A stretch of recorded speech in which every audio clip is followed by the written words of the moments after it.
You can make as many cock-ups as you like here in New Entry. It's to give you a place to familiarise with naval customs and things like that.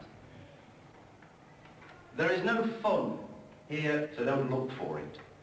What we've got ahead is an intense week. You're going to be running round like headless chickens from 5:30 in the morning till about 9 at night.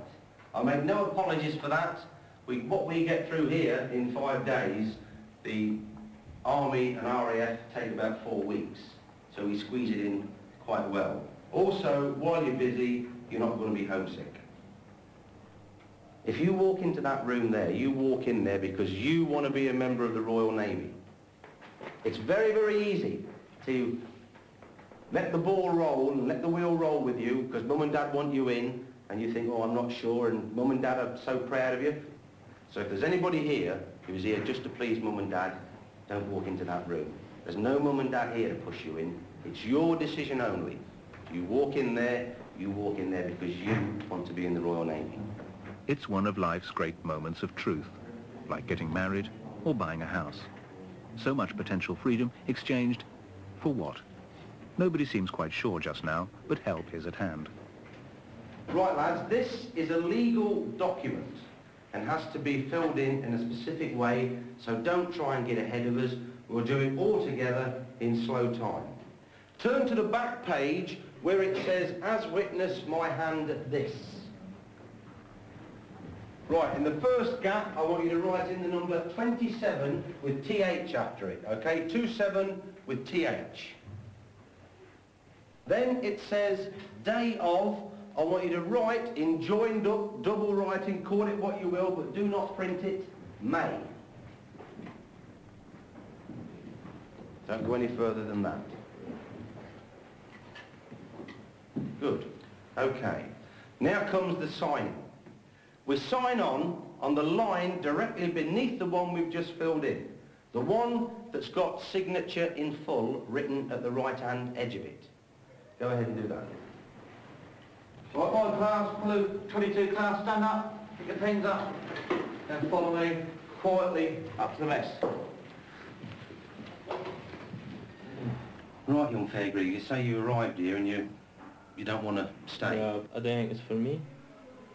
What makes you think it's not for you? I don't know, just the way of life, just being away from the family for so long. And so homesickness is... You could put it into homesickness, but there is homesickness there, but it's just the way of life. I don't think it's for me, and I've only just realised what it all entails, just by being here. So you didn't, I mean, what's happened to you in the 4 hours is quite strange. You didn't really expect it. I didn't expect it at all, no. It was when I was signing the paper, I had so much mixed feelings. I just signed and that is it. Okay. As I said to you before, there's no pressure on you at all. Mm-hmm. What we'll do after we've spoken to your parents is give you a bed for the night, let you sleep on it tonight, yeah.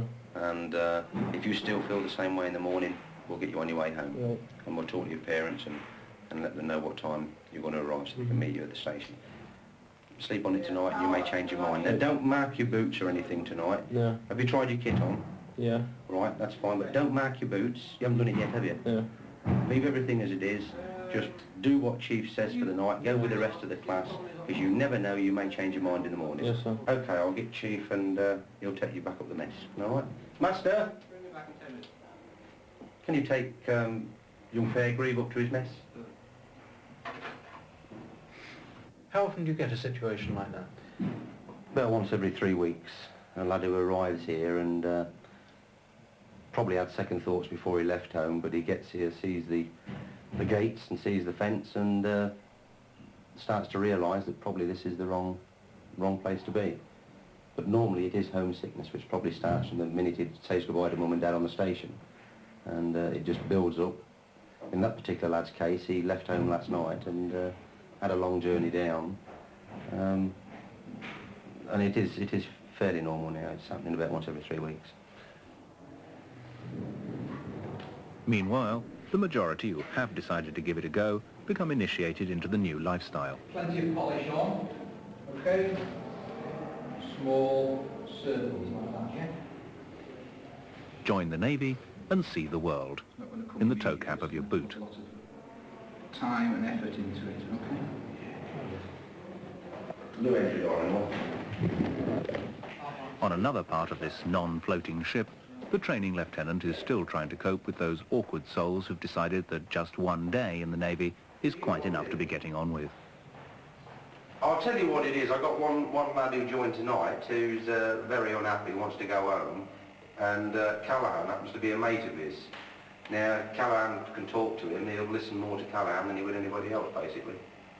When we interview him, have a talk to him, we explain the situation, you know, this is the worst bit to get over with. Once they get through it, then it's going to be easier, and leave it really up to them, because we don't like forcing them. If they are homesick, they want to go, there's no way you're going to persuade them, and we don't even try. I'm disappointed in as much as I know that if the lad goes home tomorrow, in 2 days' time, he'll be sorry that he went, because we get letters from guys who have done just this, who say, can they come back? And of course the answer's no. They've got to join up again in competition with everybody else. So I know what's happening. I know what's best for him, but you can't tell a lad in that state what's best for him. And what's best for him inside isn't stinted in today's Royal Navy. No more salt pork and Weevilly biscuits, but 3 solid meals a day with a snack thrown in at 9 o'clock at night. If the Army marches on its stomach, the Navy floats on its.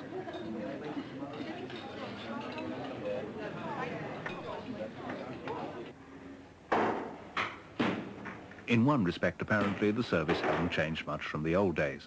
Leave anything around unmarked and it's liable to walk, so you stamp your footwear to show that it's yours.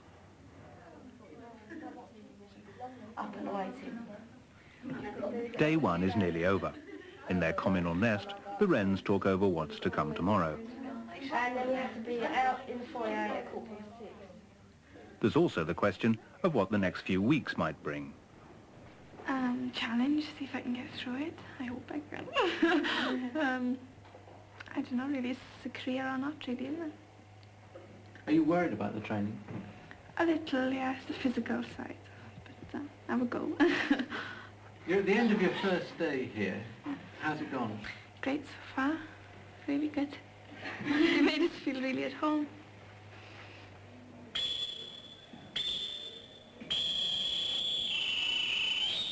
The lads, too, are about to be made to feel at home. A home ruled by whistles and rather large men in uniform. Turn the radios off. Don't forget, call the hands. It's at 5:30 in the morning. Don't remind us. Here we go.